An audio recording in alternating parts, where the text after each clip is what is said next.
how'd you feel about what you saw from your group tonight and just where y'all are as y'all wrap up these couple weeks of work? It was a good 10 days.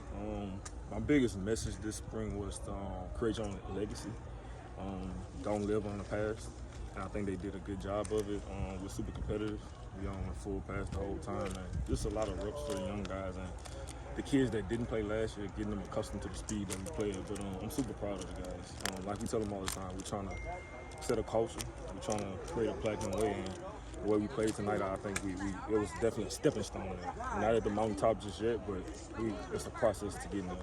You might have mentioned it, I guess, with the speed, but it seems like this team has a chance to be in that top group in your division again this year. Oh, definitely. What's the biggest hurdle for that young group? Just consistency. I think that's the hurdle for every team. How do you come in and day out? How do you approach your work day? And I think just getting those guys hungry and having them come in every day with this type of intensity, whether it's the weight room or just the meeting room, whatever we're doing, having that intensity and having that drive to want to be better. Defense was intense. They were out there popping. So we got everybody back. Yeah, we lost one starter last year, so like it's a lot of expectation on them from me. Play like you've been there before, and just playing with attitude. My new defensive coordinator, Brian Jordan, that's his big thing. DWA, defense with attitude, and we saw it tonight. 9 and 3 in the backfield are two guys that obviously have big shoes to fill. How have you felt about where they are right now in their development as they kind of take on those roles? Oh, it's day by day. But what I will say about those guys, they're taking on the challenge.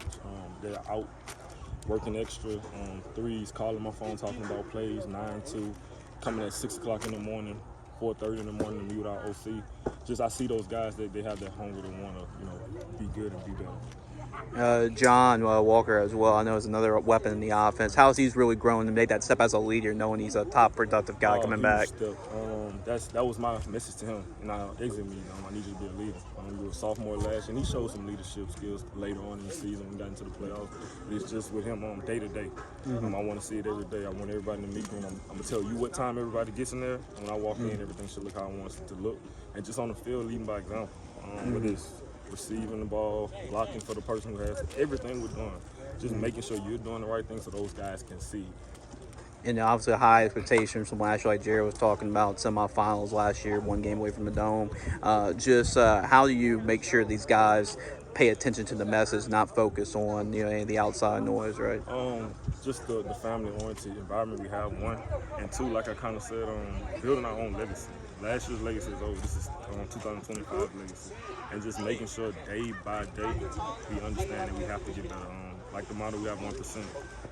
Every day we have to find a way to get better. And who are some guys you've been pleased with? Maybe guys, we don't know the names that we rattled off, but maybe some guys that are under the radar that could surprise us this fall. My offensive line, I have 2 kids. Luke Lewis and Reggie Trushcott. They're going to be juniors next year. They set the tempo out there. I kind of get on them, and you'll watch the whole team spur up. They're best friends, so it's kind of one and the same. We got them. But those 2 guys definitely, they don't get enough credit. Even for the one last year, they had a big part in that. Absolutely, Coach. And the last question, what's just the next step for the summer and just getting ready for the fall? Consistency, showing up every day, being in the meeting room on time, and bringing intensity. Understanding that, like I said, it's a mountain climb. Every day we have to work our way up the mountain. It's not about getting there in one day. So just consistency. Absolutely, Coach. Thanks a lot. Thank you.